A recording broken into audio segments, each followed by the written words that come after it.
നാഗറാണിയുടെ episode 1ന്റെ റിവ്യൂയിലേക്കായി എല്ലാവർക്കും സ്വാഗതം. അപ്പോൾ നാഗറാണി ആക്ച്വലി ഇതൊരു അടിപൊളി സ്റ്റോറിയാണ്.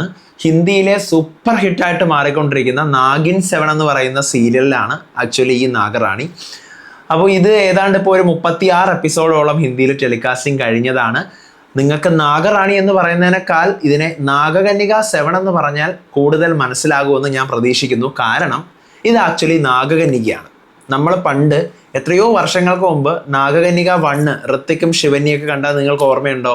നാഗകന്യക 2ഉം നാഗകന്യക 3ഉം നാഗകന്യക 4ഉം ഒക്കെ നമ്മൾ മലയാളത്തിൽ കണ്ടിട്ടുണ്ട് സൂര്യ TV-യിൽ. പക്ഷെ അതിനുശേഷം 5ഉം 6ഉം ഒന്നും മലയാളത്തിൽ വന്നിട്ടില്ല. പിന്നെ ചാനലിൻ്റെ റൈറ്റ്സ് അങ്ങോട്ടും ഇങ്ങോട്ടൊക്കെ കുറേ മാറുകയും കുറേ പലർക്കും പല പല പെർമിഷൻസും റൈറ്റ്സും ഒക്കെ മാറി അവസാനം ഇത് നാഗകന്യക സീസൺ 7 ആണ്. പുതിയ പേരോടുകൂടി നാഗറാണി എന്ന് അറിയപ്പെടുന്നു. അത്ര മാത്രമേ ഉള്ളൂ. എനിക്ക് തന്ന നാഗകന്യക 7 തന്നെയാണ് കേട്ടോ. അപ്പോൾ ശരിക്കും പറഞ്ഞു കഴിഞ്ഞാൽ ഇതിപ്പോൾ സീസൺ 7 ആണെന്ന് പറഞ്ഞപ്പോൾ തന്നെ നിങ്ങൾക്ക് ഇൻട്രസ്റ്റ് പോയി കാണും. പക്ഷെ ഒരിക്കലും നിങ്ങൾ പേടിക്കണ്ട. കാരണം ഇതിന് പഴയ സീസണുമായിട്ട് ചെറിയൊരു ബന്ധം ഉണ്ട് എന്നുള്ളതല്ല. അതിനെ കണ്ടിന്യൂഷനോ അതിൻ്റെ ബാക്കിയോ അങ്ങനെ ഒന്നുമല്ല ഈ സ്റ്റോറിക്കകത്തുള്ളത്. ഇതൊരു അടിപൊളി കഥയാണ് കേട്ടോ.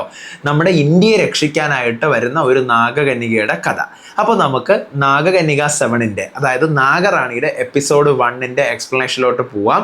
So welcome back to moonlight media max. I'm Ansif. Video ആദ്യമായിട്ട് കാണുന്നവർ ചാനൽ സബ്സ്ക്രൈബ് ചെയ്യണം, ലൈക്ക് ചെയ്യണം, ഷെയർ ചെയ്യണം. നിങ്ങളുടെ അഭിപ്രായങ്ങൾ മസ്റ്റായിട്ട് താഴെ കമൻറ്റ് ചെയ്യണം. ഇതുപോലത്തെ സീരിയൽ റിവ്യൂസിനും അപ്ഡേറ്റ്സിനും ഒക്കെ ആയിട്ട് ഇപ്പം തന്നെ മറക്കാണ്ട് നമ്മുടെ FB പേജും ഇൻസ്റ്റാ പേജും ഫോളോയും ചെയ്യണം. വീഡിയോ ഹൈപ്പ് ചെയ്യാൻ മറന്നു പോകരുത്. എന്നാൽ മാത്രമേ കൂടുതൽ പേരിലേക്ക് ഇത് എത്തത്തുള്ളൂ. അപ്പോൾ നമ്മുടെ നാഗറാണി സീരിയലിൻ്റെ ഫസ്റ്റ് എപ്പിസോഡ് എന്ന് പറയുന്നത് 2001 ഇത് കാണിക്കുന്നത്. 2001 പ്രയാഗ്രാജ് എന്ന് പറയുന്ന ഒരു സ്ഥലത്ത് കുംഭമേളയില്ല, നമ്മുടെ കുംഭമേള നടക്കുന്നത് കാണിച്ചുകൊണ്ടാണ് ഈ കഥ തുടങ്ങുന്നത്. അപ്പോൾ ഈ കുംഭമേള നടക്കുമ്പോൾ അവിടെ കുറേ ആൾക്കാർ, കുംഭമേള എന്ന് പറഞ്ഞാൽ നമ്മുടെ ഇന്ത്യയിലെ ഭയങ്കര വലിയ ഉത്സവമാണ്. അപ്പോൾ ഈ കുംഭമേളയിൽ കുറേ ആൾക്കാർ വരുമ്പോൾ ഇങ്ങനെ ബാക്ക്ഗ്രൗണ്ട് മ്യൂസിക്കിൽ പറയുന്നുണ്ട്, ഇപ്പോഴത്തെ കുംഭമേള ഇത് 2001 പക്ഷേ ഇനി വരാൻ പോകുന്ന കുംഭമേള എന്ന് പറയുന്നത് ഭയങ്കര വലിയ ഒരു മാറ്റം വരാൻ പോകുന്ന ഒരു കുംഭമേളയാണെന്ന് പറയുകയാണ്. അതിനുശേഷം പിന്നീട് കുറേ അഘോരികൾ, കുറേ സന്യാസികൾ, സ്വാമിമാർ ഇവരെല്ലാവരും കൂടി ഒരു കൂടാരത്തിൻ്റെ കീഴിൽ വന്നിട്ട് അവരങ്ങോട്ടും ഇങ്ങോട്ടും പരസ്പരം സംസാരിക്കുകയാണ്. എന്താണ് നമ്മുടെ രാജ്യത്ത് എന്താണ് നടക്കാൻ പോകുന്നത്, എന്തിനാണ് നമ്മളെ ഇങ്ങോട്ട് വിളിച്ചു വരുത്തിയത്, എന്തുകൊണ്ടാണ് നമ്മളെ ഇങ്ങോട്ട് വരാൻ പറഞ്ഞത്, എന്ത് അപകടമാണ് ഇപ്പോൾ നമ്മളെ കാത്തിരിക്കുന്നത് എന്നിങ്ങനെ ചോദിക്കുമ്പോൾ ഒരു പ്രൊഫസർ അങ്ങോട്ട് നടന്നു വരുവാണ്, ഒരു സയൻറ്റിസ്റ്റ് അങ്ങോട്ട് നടന്നു വരുവാണ്. അപ്പോൾ എന്നിട്ട് അയാൾ പറയുകയാണ് ആപത്ത് വരാൻ പോവുകയാണ് എന്ന് പറയാണ്. അപ്പോൾ എല്ലാവരും എന്താപത്താണ് വരാൻ പോകുന്നത്? അപ്പോൾ നിങ്ങളെല്ലാവരെയും, കുറേ പേരുണ്ട് കേട്ടോ, അപ്പോൾ നിങ്ങളെല്ലാവരെയും ഞാൻ ഇങ്ങോട്ട് വിളിച്ചു വരുത്തിയത് നമ്മുടെ രാജ്യത്തിന് വലിയ ഒരു ആപത്ത് വരാൻ പോവുകയാണ്. അപ്പോൾ ആ രാജ്യത്തിനെ രക്ഷിക്കാൻ വേണ്ടിയിട്ടുള്ള കാര്യം നിങ്ങളടുത്ത് പറയാൻ വേണ്ടിയിട്ടാണ് നിങ്ങളെ വിളിച്ചത്. അപ്പോൾ എന്ത് അപകടമാണ് വരാൻ പോകുന്നത് നമ്മുടെ രാജ്യത്തിന്? അത് ശത്രു രാജ്യം നമ്മളെ ആക്രമിക്കാൻ പോവുകയാണ്. ശത്രു രാജ്യം എന്ന് പറഞ്ഞു കഴിഞ്ഞാൽ നമ്മുടെ രാജ്യം ഇന്ത്യയാണല്ലോ. അപ്പോൾ പല പല ശത്രു രാജ്യങ്ങളുണ്ട്. അപ്പം അവർ നമ്മളെ ആക്രമിച്ചുകൊണ്ടിരിക്കുകയാണ്. അപ്പോൾ അതിനുള്ള ഒരു എന്താ പറയുക, സുരക്ഷാ വലയമാണ് നമ്മൾ തീർക്കാനുള്ളത്. അപ്പോൾ അതിനെക്കുറിച്ച് പറയാനാണ് വിളിച്ചതെന്ന് പറയും. അപ്പം അല്ലെങ്കിൽ നമ്മുടെ രാജ്യം പണ്ട് പോലെ ശത്രു രാജ്യങ്ങളുണ്ടല്ലോ. അപ്പോൾ പുതിയതായിട്ട് ഇപ്പോൾ എന്താ സംഭവം? അപ്പോൾ നമ്മുടെ ഈ സയൻറ്റിസ്റ്റ് പറയുവാണ്, എപ്പോഴത്തതും പോലത്തോ അല്ല, ഇപ്രാവശ്യം ഭയങ്കരമായിട്ടുള്ള പ്രശ്നങ്ങളായിരിക്കും വരാൻ പോകുന്നത് നമ്മുടെ രാജ്യത്തിന്. അത് ഇപ്പോഴല്ല, ഇപ്പം 2001 24 വർഷം കഴിഞ്ഞിട്ട് 2025 യഥാർത്ഥത്തിൽ ഈ ഭയങ്കരമായ പ്രശ്നം വരാൻ പോകുന്നതെന്ന് പറയുകയാണ്. അപ്പോൾ അതെങ്ങനെ നിങ്ങൾക്ക് മനസ്സിലായി എന്ന് അവിടെയുള്ള അഘോരികൾ ചോദിക്കുകയാണ്. അപ്പോൾ ഈ സയൻറ്റിസ്റ്റ് പറയുകയാണ്, ഞാൻ ഗ്രഹനക്ഷത്രങ്ങളെല്ലാം നോക്കുന്നുണ്ട്. അതായത് നക്ഷത്രവും ഗ്രഹവും എല്ലാം നോക്കുമ്പോഴത്തേക്കും ആ ഗ്രഹനക്ഷത്രങ്ങൾ പറയുന്നത് എന്താണ്? ഈ പറയുന്നത് പോലെ 2025 ഒരു വലിയ മഹാമാരി വരാൻ പോവുകയാണ് എന്നാണ് പറയുന്നത്. നമ്മുടെ ഇന്ത്യയിൽ പ്രധാനമായിട്ട് 4 സ്ഥലത്താണ് കുംഭമേളകൾ നടക്കുന്നത്. അലഹാബാദില്, നാസിക്കില്, ഉജ്ജയിനിയില്, ഹരിദ്വാറില്. അലഹാബാദിലെ കുംഭമേള എന്ന് പറഞ്ഞു കഴിഞ്ഞാൽ 12 വർഷം കഴിഞ്ഞ് വരുന്ന കുംഭമേള എന്ന് പറഞ്ഞു കഴിഞ്ഞാൽ എന്താണ്? മഹാകുംഭമേളയാണ്. 144 വർഷം കഴിയുമ്പോഴത്തേക്കും മഹാകുംഭമേള എന്നാണ് അതിനെ അറിയപ്പെടുന്നതെന്ന് പറയുന്നു. എന്നിട്ട് ഇതൊക്കെ എങ്ങനെ നിങ്ങൾക്ക് മനസ്സിലായി? ഈ ഗ്രഹങ്ങളും നക്ഷത്രങ്ങളും ഒക്കെ മാത്രം നോക്കി വെച്ചുകൊണ്ട് നിങ്ങൾക്ക് ഇതെങ്ങനെ മനസ്സിലാക്കാൻ പറ്റി? അപ്പോൾ സയൻറ്റിസ്റ്റ് പറയുകയാണ്, ഞാൻ അത് മാത്രമല്ല, ഞാനൊരു സയൻറ്റിസ്റ്റ് കൂടിയാണ്, ഒരു പ്രൊഫസറും കൂടിയിട്ടാണ്. അപ്പം ഞാൻ ഇതിനെക്കുറിച്ച് കൂടുതൽ റിസർച്ച് ചെയ്തു എന്ന് പറഞ്ഞിട്ട് റിസർച്ച് ചെയ്യുന്ന ഒരു പുള്ളിക്കാരൻ റിസർച്ച് ചെയ്യുന്ന കുറേ ബുക്കുകളൊക്കെ ഇങ്ങനെ വരയ്ക്കുന്നതും ഗ്രഹനക്ഷത്രങ്ങളൊക്കെ നോക്കുന്നതൊക്കെ റിസർച്ച് ചെയ്യുന്ന കുറേ സീൻസ് കാണിക്കുവാണ്. അപ്പോൾ എനിക്ക് അതിൽ നിന്നെല്ലാം മനസ്സിലായതെന്ന് പറഞ്ഞു കഴിഞ്ഞാൽ, നമുക്ക് ജാതകം ഉണ്ടല്ലോ, നമ്മുടെ ഓരോ ജീവജാലങ്ങൾക്കും ജാതകം ഉള്ളതുപോലെ തന്നെ നമ്മുടെ രാജ്യത്തിനും ജാതകമുണ്ട്. അപ്പോൾ ഈ രാജ്യത്തിൻ്റെ ജാതകം യഥാർത്ഥത്തിൽ നമ്മുടെ നാഡീക്ഷേത്രത്തിലെ നാഡീശാസ്ത്ര ഗ്രന്ഥത്തിനകത്ത് നമ്മുടെ ഈ ലോകത്തിലുള്ള സർവ്വചരാചരങ്ങളുടെയും ജാതകമുണ്ട്. അപ്പം എൻ്റെ കണ്ടെത്തലുകൾ ഈ രാജ്യത്തിന് അപകടം വരുമെന്നുള്ള എൻ്റെ കണ്ടെത്തലുകൾ ശരിയാണോ എന്ന് അറിയാൻ വേണ്ടിയിട്ട് ഞാൻ എന്ത് ചെയ്തു, ആ ക്ഷേത്രത്തിൽ പോയി അവിടുത്തെ സ്വാമിയെ കൊണ്ട് ഈ പറയുന്ന നാഡീശാസ്ത്ര ഗ്രന്ഥം എടുപ്പിച്ചു. അപ്പം നാഡീശാസ്ത്ര ഗ്രന്ഥത്തിനകത്ത് നോക്കിയിട്ട് സ്വാമി പറഞ്ഞത് എന്താണ്, നിങ്ങൾ പറഞ്ഞത് ശരിയാണ്, 24 വർഷം കഴിയുമ്പോഴത്തേക്കും ഒരു വലിയ യുദ്ധം വരാൻ പോവാണ്. മഹാഭാരത യുദ്ധം നടന്നതുപോലെയും 2ാം ലോക മഹായുദ്ധം നടന്നതുപോലെയും മറ്റൊരു വലിയ വിപത്ത് നമ്മുടെ രാജ്യത്തിന് സംഭവിക്കാനായിട്ട് പോവുകയാണ് എന്നിങ്ങനെ പറയുന്നതായിട്ട് ഫ്ലാഷ് ബാക്ക് കാണിക്കുന്നു. അപ്പോൾ ആ ഫ്ലാഷ് ബാക്കിൽ പറഞ്ഞ കാര്യം എന്ത് ചെയ്യാണ്, ഈ ആൾക്കാരോട്, അഘോരികളോടും സ്വാമികളോടും ഒക്കെ ഈ പറയുന്ന സയൻറ്റിസ്റ്റ് പറയുവാണ്. എന്നിട്ട് സയൻറ്റിസ്റ്റ് പറയുന്നുണ്ട്, ശത്രുക്കൾ നമ്മുടെ രാജ്യത്ത്, അതായത് ബാക്കിയുള്ള ശത്രു രാജ്യങ്ങളിലെ ഓരോരോ ചാരന്മാർ നമ്മുടെ രാജ്യത്തിലോട്ട് നുഴഞ്ഞു കയറുന്നു, ബോർഡർ വഴി നുഴഞ്ഞു കയറുന്നു എന്നുള്ള വാർത്തകളൊക്കെ അപ്പം നമ്മൾ TV-യിൽ കണ്ടുകൊണ്ടിരിക്കുകയാണ് എന്നിങ്ങനെ പറയുന്നുണ്ട്. അപ്പോൾ പ്രൊഫസർ പറഞ്ഞുകൊണ്ടിരിക്കുന്ന അതേ സമയം തന്നെ രാജ്യത്തിൻ്റെ അതിർത്തിയിലൂടെ, നമ്മുടെ ഇന്ത്യയുടെ അതിർത്തിയിലൂടെ ശത്രുക്കൾ എന്ത് ചെയ്യണം, ഒരു 3-4 പേര് ഇങ്ങനെ കയറുന്നത്, നടന്നു പോകുന്നത് ഇങ്ങനെ കാണിക്കുന്നുണ്ട്. പിന്നീട് കാണിക്കുന്ന എന്താണ്, ഒരു ഫാമിലി, ഒരു അച്ഛനും ഒരു അമ്മയും, പരമീതും നിമ്രതും. അപ്പോൾ ഈ പരമീതും നിമ്രതും കൂടെ ഒരാളുടെ ബർത്ത്ഡേക്ക് ഇങ്ങനെ ആഘോഷിച്ചിട്ട് അവരുടെ വീട്ടിൽ ഇരുന്നിട്ട് സംസാരിക്കുകയാണ്. നമുക്ക് വേഗം റെഡിയാവുക, നമുക്ക് കുംഭമേളയ്ക്ക് പോകണ്ടേ, ഇപ്പോൾ ഓൾറെഡി കുംഭമേള നടക്കുന്ന സമയമാണല്ലോ, അപ്പോൾ നമുക്ക് കുംഭമേളയ്ക്ക് പോകണ്ടേ, വേഗം റെഡിയാവുക എന്നിങ്ങനെ പറഞ്ഞുകൊണ്ട് നിൽക്കുമ്പോഴത്തേക്കും ആരോ അവർക്ക് കോളിംഗ് ബെല്ലടിക്കുന്നു. കോളിംഗ് ബെല്ലടിക്കുമ്പോൾ ഞാൻ നോക്കാമെന്ന് പറഞ്ഞ് ഈ പറയുന്ന പരമീത് പോയി വാതിൽ തുറന്ന് നോക്കുമ്പോൾ 4 പേര്, ഗുണ്ട ലുക്കിലുള്ള 4 പേര് നിൽക്കുകയാണ്. കയ്യിൽ കുറേ പെട്ടിയും പാട്ടയും പ്രമാണമൊക്കെ ആയിട്ട് നിൽക്കുകയാണ്. അപ്പോൾ യഥാർത്ഥത്തിൽ ഈ 4 പേര് ആരാണ്, ഇപ്പോൾ അതിർത്തി വഴി കയറി വന്നിട്ടുള്ള ചാരന്മാരാണ്, ശത്രു രാജ്യത്തിലെ ചാരന്മാരാണ്. അപ്പോൾ ഇവരെ കാണുമ്പോൾ തന്നെ എന്താ കാര്യം എന്ന് നോക്കിയാൽ പറയണം, നമ്മൾ കുംഭമേളയ്ക്ക് പോകാൻ വേണ്ടി വന്നതാണ്, നമുക്ക് വെള്ളം ദാഹിക്കുന്നു, കുറച്ച് വെള്ളം തരുമോ എന്ന് ചോദിക്കുകയാണ്.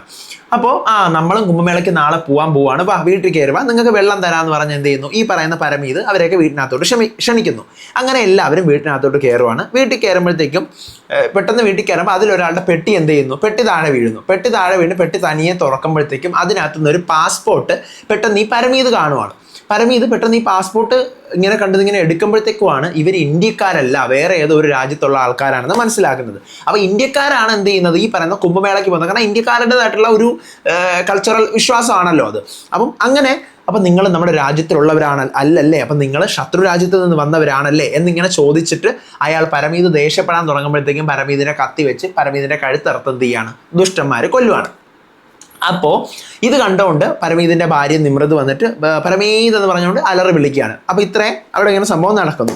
അപ്പോൾ ഇതേ സമയം തന്നെ നമ്മുടെ പ്രൊഫസർ പറഞ്ഞുകൊണ്ടിരിക്കുകയാണ്, പ്രൊഫസർ അഘോരികളുടെ അടുത്തും സ്വാമികളുടെ അടുത്തും പറഞ്ഞുകൊണ്ടിരിക്കുകയാണ്, 2025 വലിയ വിനാശം വരും, പക്ഷേ ആ സ്വാമി എൻ്റെ അടുത്ത് പറഞ്ഞ എന്താണ്, അവൾ നമ്മളെ രക്ഷിക്കുമെന്നാണ്. ആര് രക്ഷിക്കും എന്ന് അപ്പോൾ അവിടുത്തെ അഘോരികളൊക്കെ ചോദിക്കുന്നു. അത് നമ്മൾ അവളെ രക്ഷിക്കും. എപ്പോഴൊക്കെ ഈ രാജ്യം അപകടത്തിൽ വരുന്നോ, രാജ്യത്തിന് എപ്പോഴൊക്കെ അപകടം സംഭവിക്കുന്നു, അപ്പോൾ സാക്ഷാൽ വിഷ്ണുദേവനും, അതായത് മഹാവിഷ്ണുവും ശിവനും, പരമശിവൻ മഹാദേവനും കൂടി നമ്മളെ രാജ്യത്തിനെ രക്ഷിക്കും. 4 ദിക്കിനും 3 ലോകത്തിനും ഈ ലോകത്തിലെ എന്ത് ബ്രഹ്മാണ്ടം തന്നെ ഇളകി വന്നാലും അവളെ തടുക്കാൻ ആർക്കും കഴിയില്ല എന്ന് ഈ പറയുന്ന പ്രൊഫസർ പറയണത്. അപ്പോൾ അത് ആരാണ് എന്ന് ചോദിക്കുകയാണ് പ്രൊഫസറിൻ്റെ അടുത്ത് വീണ്ടും. ആര് നമ്മളെ രാജ്യത്തിനെ രക്ഷിക്കുമെന്നാണ് നിങ്ങൾ പറയുന്നത്?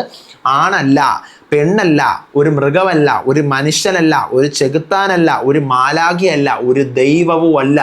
ഈ പറഞ്ഞിട്ടുള്ള ആൾക്കാരൊന്നുമല്ല നമ്മളെ രക്ഷിക്കുന്നത്. പക്ഷേ ദൈവത്തിൻ്റെ ഏറ്റവും വലിയ ഭക്ത, സശക്ത, ഏറ്റവും വലിയ ശക്ത, ശിവവരദാനി, പിന്നെ നാഗലോകത്തിൻ്റെ റാണി, അനന്തകുലത്തിൻ്റെ നാഗറാണി, ഇച്ഛാധാരി നാഗകന്യക അനന്ത നമ്മുടെ രാജ്യത്തിനെ രക്ഷിക്കും എന്ന് ഈ പറയുന്ന പ്രൊഫസർ എന്ത് ചെയ്യാണ്, ഇവിടെയുള്ള അഘോരികളടുത്ത് പറയുകയാണ്. അപ്പോൾ ഈ അഘോരികളടുത്ത് പറയുന്നത് ആര് പറഞ്ഞു കൊടുത്തതാണ്? മറ്റേ ആ അമ്പലത്തിൽ അയാൾ പറഞ്ഞു കൊടുത്തതാണ്.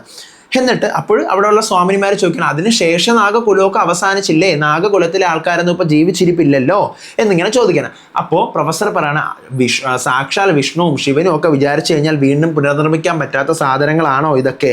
അല്ലല്ലോ എന്നിങ്ങനെ. എന്നിട്ട് വീണ്ടും കാണിക്കുകയാണ് ഫ്ലാഷ് ബാക്കിൽ ഈ പറയുന്ന അമ്പലത്തിൽ പൂജാരിയോട് സംസാരിച്ചുകൊണ്ട് നിൽക്കുന്ന സയൻറ്റിസ്റ്റ്. ഈ സയൻറ്റിസ്റ്റിൻ്റെ അടുത്ത് പൂജാരി പറഞ്ഞു കൊടുക്കുകയാണ്, വടക്കൻ മലനിര അവസാനിച്ചു കഴിഞ്ഞാൽ അതിനുശേഷം വരുന്ന സിറ്റിയിലെ ആദ്യത്തെ ഒരു വീടുണ്ടാവും, വീടിൻ്റെ പുറത്ത് ഒരു ശിവലിംഗം ഉണ്ടാവും, ആ ശിവലിംഗം ഉള്ള വീട്ടിൽ അനന്തയുണ്ട്. അവിടെയാണ് അനന്തയുള്ളത്. അനന്തകുലത്തിന്റെ നാഗറാണി അനന്ത അവിടെയാണുള്ളത്. അപ്പോൾ അവിടെ പോയിട്ട് അനന്തയുടെ അടുത്ത് എന്ത് ചെയ്യണം? സയന്റിസ്റ്റിനെ നിങ്ങൾ പറയണം, ഇതുപോലെ 24 വർഷത്തിന് ശേഷം രാജ്യം അപകടത്തിലാണ്, അപ്പം നീ വേണം രാജ്യത്തെ രക്ഷിക്കാനെന്ന് അവളെടുത്ത് പറയണം എന്ന് പറയാണ്. അപ്പോൾ ഓക്കെ, ഞാൻ പോയി പറയാമെന്ന് പറഞ്ഞിട്ട് എന്ത് ചെയ്യണം? ആ കാര്യം ഇവിടെയുള്ള ആൾക്കാരുടെ അടുത്ത് എല്ലാം പറഞ്ഞു, രാജ്യത്തിന് ഇതുപോലെ ഒരു അപകടം വരണം, അപ്പം ഞാൻ അവളുടെ അടുത്ത് ഇതുപോലെ പറയാൻ വേണ്ടിയിട്ട് പോവാണ് എന്ന് പറഞ്ഞുകൊണ്ട് പോവാണ്. എന്നിട്ട് പ്രൊഫസർ എന്ത് ചെയ്യുന്നു? പ്രൊഫസറിന്റെ വീട്ടിൽ പോയി കുറേ ബുക്കുകളും ഒക്കെ നോക്കിയിട്ട് പ്രൊഫസർ ഇങ്ങനെ ബുക്കൊക്കെ നോക്കിയിരിക്കും. പ്രൊഫസറിന് ഒരു 7 വയസ്സായ ഒരു മോൻ അങ്ങോട്ട് വരുന്നു. അച്ഛൻ അങ്ങോട്ട് പോവാണ്. അച്ഛൻ വലിയൊരു യുദ്ധത്തിന് വേണ്ടി പോകാൻ ഇറങ്ങുകയാണ്. നമ്മുടെ രാജ്യത്തിനെ രക്ഷിക്കാൻ വേണ്ടിയിട്ടാണ് അച്ഛൻ പോകുന്നത്. അച്ഛൻ്റെ വലിയ ഒരു റിസർച്ച് ബുക്ക് ഞാൻ നിന്നെ ഏൽപ്പിക്കുകയാണ് മോനെ, ഇത് ആർക്കും നീ കൊടുക്കരുത്, നീ സൂക്ഷിച്ച് വെക്കണം. ചിലപ്പോൾ ഞാൻ ഈ യാത്രയിൽ പോകുമ്പോൾ ഞാൻ മരണപ്പെട്ടേക്കാം. നമ്മുടെ രാജ്യമാണ് നമുക്ക് എപ്പോഴും പ്രധാനം, രാജ്യത്തിന് വേണ്ടി മരിച്ച ആളാണ് അച്ഛനെന്ന് എന്നെ കണ്ടില്ലെങ്കിൽ നീ വിചാരിക്കണം. നീയും എന്തിനേക്കാളും പ്രാധാന്യം നിനക്കെപ്പോഴും നിന്റെ രാജ്യം ആയിരിക്കണം എന്ന് മോൻ്റെ അടുത്ത് പറഞ്ഞിട്ട് എന്ത് ചെയ്യണം? ഈ പറയുന്ന പ്രൊഫസർ കാറിൽ പോവാണ്. കാറിൽ പോകുമ്പോഴത്തേക്കും ഇതേ സമയം പ്രൊഫസർ കാറിൽ വരുമ്പോഴത്തേക്കും വേറൊരു വീട്ടിൽ ഗുരീന്ദറിന്റെ ഭാര്യ ശാലിനിയും കൂടി TV കണ്ടുകൊണ്ടിരിക്കുകയാണ്. ന്യൂസിൽ ഇങ്ങനെ നമ്മുടെ രാജ്യത്തിൽ ശത്രു രാജ്യത്തിലെ ചാരന്മാർ തുഴഞ്ഞ് കയറി എന്നൊക്കെയുള്ള ന്യൂസ് കണ്ടുകൊണ്ടിരിക്കുമ്പോൾ തന്നെ ആരോ ബെല്ലടിക്കുന്നു. അപ്പോൾ പെട്ടെന്ന് ശാലിനി പേടിച്ചിട്ട് അയ്യോ ചിലപ്പോൾ ശത്രു രാജ്യത്തിലാണെങ്കിൽ വാതിൽ തുറക്കണ്ടെന്ന് പറയുമ്പോൾ ഞാൻ വാതിൽ തുറക്കാന്ന് പറഞ്ഞ് ആര് തുറക്കുന്നു? ഈ ഗുരീന്ദർ പോയി വാതിൽ തുറക്കുന്നു. ഗുരീന്ദർ വാതിൽ തുറക്കുമ്പോൾ ഈ പറയുന്ന പ്രൊഫസറാണ്. പ്രൊഫസർ ആ വീട് കണ്ടുപിടിച്ച് അവിടെ എത്തി. അപ്പം ഞാൻ തുഷാർ സിംഗ് ആണ്, എനിക്ക് അനന്തയെ കാണണം, എനിക്ക് അനന്തകുലത്തിലെ നാഗറാണി അനന്തയെ കാണണം, അവളാണ് രാജ്യത്തെ രക്ഷിക്കാനുള്ള എന്നൊക്കെ ഇങ്ങനെ പറയുവാണ്. അപ്പോഴത്തേക്കും ഗുരീന്ദറും ശാലിനി ഇവിടെ അങ്ങനെ ആരുമില്ല, നിങ്ങൾക്ക് തെറ്റിപ്പോയതാണ്, ആൾ തെറ്റിപ്പോയതാണ്, അപ്പം നമ്മുടെ രാജ്യം അപകടത്തിലാണ്, രാജ്യത്തെ രക്ഷിക്കണം എന്നൊക്കെ ഇങ്ങനെ പറയുമ്പോഴത്തേക്കും ഇവിടെ അങ്ങനെ ആരുമില്ല, നിങ്ങൾക്ക് തെറ്റിപ്പോയതാണെന്ന് പറഞ്ഞ് ഇവർ വാതിൽ കൊട്ടി അടയ്ക്കുന്നു. അപ്പോൾ ഇവർ വാതിൽ കൊട്ടി അടയ്ക്കുന്ന അതേ സമയം തന്നെ ഇവരുടെ വീടിന്റെ ഫ്രണ്ടിലൂടെ മറ്റേ 4 ദുഷ്ടന്മാരില്ലേ, ഇപ്പം നുഴഞ്ഞു കയറിയ ചാരന്മാർ, ഇവരിതിലെ വണ്ടിയിൽ കാറിൽ പോവാണ്. ഇവർ കാറിൽ പോകുമ്പോഴത്തേക്കും ഈ സയന്റിസ്റ്റ് പറയുന്നത് ഇവരുടെ ചെവിയിൽ കേൾക്കുന്നു, അവൾ വരും, അവൾക്കാണ് രാജ്യത്തിനെ രക്ഷിക്കാൻ പറ്റുന്നത് എന്ന് പറയുന്നത് ഈ ദുഷ്ടന്മാരെ കേൾക്കുവാണ്. അപ്പോൾ ഇവനെങ്ങനെ ഈ കാര്യമൊക്കെ അറിയാം, ഇവന് രാജ്യത്തിലെ ആൾക്കാർ നുഴഞ്ഞു കയറിയ കാര്യമൊക്കെ എങ്ങനെ അറിയാം എന്ന് പറഞ്ഞുകൊണ്ട് എന്ത് ചെയ്യുന്നു? ഇവർ ഈ ദുഷ്ടന്മാരെല്ലാവരും കൂടി ഇവന്റെ തലയിലൊരു ഈ സയന്റിസ്റ്റിന്റെ തലയിലൊരു ചാക്ക് വിട്ടുകൊണ്ട് സയന്റിസ്റ്റിനെ തട്ടിക്കൊണ്ടുപോകുന്നു. അപ്പോൾ ഗുരീന്ദറും ശാലിനി വാതിലടച്ച് വീടിനകത്തിരിക്കുക. അപ്പോൾ വീണ്ടും എന്ത് ചെയ്യാണ്? വാതിലാരോ തട്ടണം. അപ്പോൾ ഇയാളെ കൊണ്ട് കഷ്ടം തന്നെ എന്ന് പറഞ്ഞുകൊണ്ട് പോയി ഗുരീന്ദറും ശാലിനിയും കൂടെ വാതിൽ തുറക്കുമ്പോഴത്തേക്കും നേരത്തെ നിന്ന് അയാളല്ല, മുഖമൊക്കെ ആകെ മുറിഞ്ഞ് ആകെ ഒരുമാതിരി നിൽക്കുന്ന ഒരു പെണ്ണാണ്, ഇങ്ങനെ പുതപ്പൊക്കെ മൂടി നിൽക്കുവാണ്. അപ്പോൾ ആ പെണ്ണ് യഥാർത്ഥത്തിൽ ഞാൻ പറഞ്ഞല്ലോ ഇത് നാഗകന്യക 7 ആണ്. അപ്പോൾ കഴിഞ്ഞ സീസൺ നാഗകന്യക 6ലെ നായികയാണിത്, നാഗകന്യക 6ലെ നായിക. അപ്പോൾ ആ പെൺകുട്ടി ഇങ്ങനെ നാഗകന്യകയാണ്, ശേഷനാഗകന്യകയാണ്. കഴിഞ്ഞ സീസണിൽ ശേഷനാഗകന്യകയുടെ കഥയാണ്, ഇതിനകത്താണ് അനന്ത നാഗകന്യകയുടെ. അപ്പോൾ അപ്പോൾ അവിടെ പഴയ സീൻസ് ഒക്കെ കാണിക്കുന്നുണ്ട്, പഴയ സീസണിലെ കുറച്ച് സീൻസ് ഒക്കെ കാണിക്കുന്നുണ്ട് പ്രേക്ഷകർക്ക് ഒന്ന് ഹാപ്പി ആവാൻ വേണ്ടിയിട്ട്. നിങ്ങളത് കാര്യമാക്കണ്ട, പുതിയ വ്യൂവേഴ്സ് അത് കാര്യമാക്കണ്ട. അപ്പോൾ എന്ത് ചെയ്യും? എന്നെ രക്ഷിക്കണേ, എന്നെ സഹായിക്കണം എന്ന് പറയുമ്പോഴത്തേക്കും നമ്മൾ ആരെയും സഹായിക്കാറില്ല എന്ന് പറയണം. അപ്പം അവിടെ നിൽക്കുന്നത് പ്രകൃതിയാണ്, കഴിഞ്ഞ സീസണിലെ പ്രകൃതിയാണ്. അപ്പോൾ പ്രകൃതി എടുത്ത് പറയണം നമ്മൾ ആരെയും സഹായിക്കാറില്ല എന്ന് പറയുമ്പോഴത്തേക്കും പ്രകൃതി അവിടെ നിന്ന് പോകാൻ തുടങ്ങുവാണ്. അപ്പോൾ കാറ്റും കോളൊക്കെ ഇങ്ങനെ വരുന്നു. അപ്പോൾ പ്രകൃതിയുടെ ദേഹത്തെ തുണി ഇങ്ങനെ മാറുമ്പോഴത്തേക്കാണ് ദേഹം മൊത്തം മുറിഞ്ഞ് പ്രകൃതി പൂർണ്ണ ഗർഭിണിയാണ്.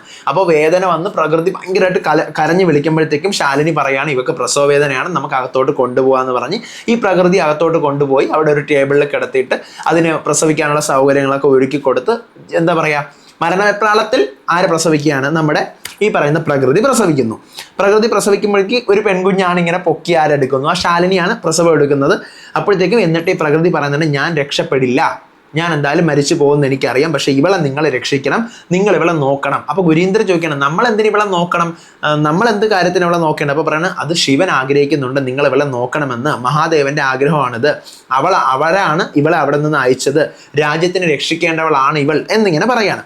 എന്നിട്ട് ഫ്ലാഷ് ബാക്കിൽ കാണിക്കുവാണ് ഈ പറയുന്ന പ്രകൃതി എന്ത് ചെയ്യാണ്, ഒരു രാത്രിയിൽ ഒരു മലനിരകളുടെ അടുത്തൂടെ ഇങ്ങനെ സ്വന്തമായിട്ട് നടന്നു പോയിക്കൊണ്ട് പറയുകയാണ് എനിക്ക് ദൈവം 3 ജന്മങ്ങൾ തന്നു, ഞാൻ പ്രതയായും പ്രാർത്ഥനയായും പ്രകൃതിയായും ജീവിച്ചു. ഇത് കഴിഞ്ഞ സീസണിലെ കഥ ജസ്റ്റ് ഒന്ന് ഓർമ്മിപ്പിക്കുന്നതേ ഉള്ളൂ. പ്രതയായും പ്രാർത്ഥനയായും പ്രകൃതിയായും ജീവിച്ചു. പക്ഷേ ഏതൊരു നാഗകന്യകി ആയാലും അവളുടെ ഒരു ലക്ഷ്യത്തിന് വേണ്ടി പിറവി കൊള്ളുമ്പോഴാണ് അവൾക്ക് ഏറ്റവും കൂടുതൽ സന്തോഷമാവുന്നത്. ഇപ്പോൾ ഞാനൊരു ലക്ഷ്യത്തിന് വേണ്ടിയിട്ടാണ് പിറവി കൊണ്ടത്, അതായത് ഞാൻ നിന്നെ പ്രസവിക്കാൻ പോവുകയാണ് അനന്ത, നീ അനന്തകുലത്തിന്റെ നാഗറാണിയാണ്, നീ വേണം ഈ രാജ്യത്തിനെ രക്ഷിക്കാൻ. എല്ലാ നാഗങ്ങൾക്കും 100 വർഷം തപസ്സിരുന്നാൽ മാത്രമാണ് മനുഷ്യനായിട്ട് മാറാനുള്ള ഇച്ഛാധാരി വരം കിട്ടുന്നത്. പക്ഷെ നിനക്ക് മനുഷ്യനായിട്ട് മാറാനുള്ള ഇച്ഛാധാരി വരം ജന്മനാ തന്നെ കിട്ടും. നിന്റെ 3 വയസ്സായ സഹോദരിയെ ഞാൻ എന്ത് ചെയ്തിട്ടുണ്ട്, നിന്റെ കുടുംബത്തോടൊപ്പം ഞാൻ ആക്കിയിട്ടുണ്ട്. പക്ഷെ നിന്റെ ലക്ഷ്യം വേറെയാണ് എന്ന് പറയുന്ന ഒരു ഫ്ലാഷ് ബാക്ക് കാണിക്കുകയാണ്. അപ്പം നീയാണ് നാഗമാണിക്യത്തിനെയും രക്ഷിക്കേണ്ടതെന്ന് പറയുന്നു. അങ്ങനെ പറയുമ്പോഴത്തേക്കും കുറേ 2-3 ചെന്നായകൾ ഈ ചെന്നായകൾ എന്ത് ചെയ്യുന്നു, ഈ പറയുന്ന പ്രകൃതിയെ ആക്രമിക്കാൻ വരുന്നു. പ്രകൃതി എന്ത് ചെയ്യുന്നു, അവിടെ നിന്ന് ഓടുന്നു, പിന്നെ കത്തിയെടുത്ത് കുത്തുന്നു, അങ്ങോട്ടും ഇങ്ങോട്ടും ആക്രമണം. അങ്ങനെയാണ് പ്രകൃതി വയ്യാതെ ഈ അവസ്ഥയിലായത് എന്നുള്ള ഫ്ലാഷ് ബാക്ക് കാണിക്കുകയാണ്. എന്നിട്ട് പ്രസവിച്ച് കിടക്കുന്ന പ്രകൃതിയിലേക്ക് വീണ്ടും വരുന്നു. അപ്പോൾ പ്രകൃതി പറയാണ്, ഇതാണ് എൻ്റെ മോൾ, ഞാൻ പേര് വെക്കുകയാണ് അവൾക്ക്, അനന്ത എന്നാണ് ഞാൻ അവൾക്ക് പേര് വെക്കുന്നതെന്ന് പറഞ്ഞുകൊണ്ട് ശാലിനിയുടെ കയ്യിലോട്ട് കൊച്ചിനെ കൊടുക്കുന്നു. എന്നിട്ട് പ്രകൃതി എന്ത് ചെയ്യുന്നു, അവിടെ കിടന്ന് തന്നെ മരിക്കുന്നു. അപ്പോഴത്തേക്കും ഗുരീന്ദ്രൻ പറയാണ്, അനന്തയെ തിരക്കിയല്ലേ ഇപ്പം അയാൾ ഇവിടെ വന്നിട്ട് പോയത്, അപ്പോൾ അയാൾക്ക് എങ്ങനെ ഇതൊക്കെ അറിയാമെന്നിങ്ങനെ ഡൗട്ട് അടിച്ച് നിൽക്കുവാണ്. ഇതേ സമയം നമ്മുടെ പ്രൊഫസറിനെ തട്ടിക്കൊണ്ട് പോയ ദുഷ്ടന്മാർ അയാളെ കൊണ്ട് കെട്ടിക്കിട്ട് അയാളെ ചവിട്ടി മാറ്റി എടുത്തിട്ട് അടിക്കുകയാണ്. പറയടാ, ആരാണ് രാജ്യത്തിനെ രക്ഷിക്കാൻ വരുന്നതെന്ന് പറ, മര്യാദയ്ക്ക് പറഞ്ഞോ എന്ന് പറഞ്ഞ് ചോദിക്കുകയാണ്.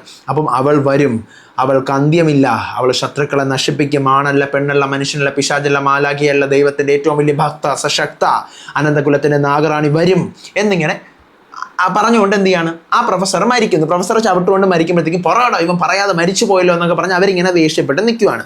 അപ്പോൾ ഇതേ സമയം ശാലിനിയുടെ അടുത്ത് ഗുരീന്ദ്രൻ, നമ്മൾ ഇനി കുഞ്ഞിനെ എന്ത് ചെയ്യും? അപ്പോൾ ശാലിനി പറയണം, എനിക്കിതിനെ കളയാൻ തോന്നുന്നില്ല, ഞാൻ എന്തായാലും ഇതിനെ വളർത്തും, എന്തൊരു സുന്ദരി കുഞ്ഞാണിത്, ഞാനിതിനെ വളർത്തും എന്നിങ്ങനെ പറയണം. അപ്പോൾ ആകാശത്ത് നിന്ന് നമ്മുടെ മഹാദേവൻ്റെ ശിവൻ്റെ ഒരു അനുഗ്രഹം, ഒരു വെളിച്ചം പോലെ ഈ കുഞ്ഞിൻ്റെ ദേഹത്തേക്ക് ഇങ്ങനെ കയറുന്നു. അപ്പോൾ ഈ കുഞ്ഞിനെ ഇങ്ങനെ ക്ലോസപ്പിൽ കാണിക്കുന്നു. ഇതാണ് എപ്പിസോഡ് 1. ഓക്കെ, അപ്പോൾ ഇനി എപ്പിസോഡ് 2 ഞാൻ ഉടനെ ഇടുന്നതായിരിക്കും. നിങ്ങൾക്ക് എപ്പിസോഡ് 1 കണ്ടിട്ട് ഇഷ്ടപ്പെട്ടോ എന്നുള്ളത് മസ്റ്റായിട്ട് താഴെ കമൻറ്റ് ചെയ്യുക. അപ്പോൾ ഇതുപോലത്തെ എപ്പിസോഡിൻ്റെ റിവ്യൂസിനായിട്ട് ചാനൽ സബ്സ്ക്രൈബ് ചെയ്യണം. എൻ്റെ ഈ എക്സ്പ്ലനേഷൻ നിങ്ങൾക്ക് മനസ്സിലാവുന്നുണ്ടോ എന്ന് നിങ്ങൾ പറയണം. അപ്പോൾ അടുത്ത വീഡിയോ ആയിട്ട് വരാം, വിശേഷമായിട്ട് വരാം. അതുവരേക്കും ബൈ.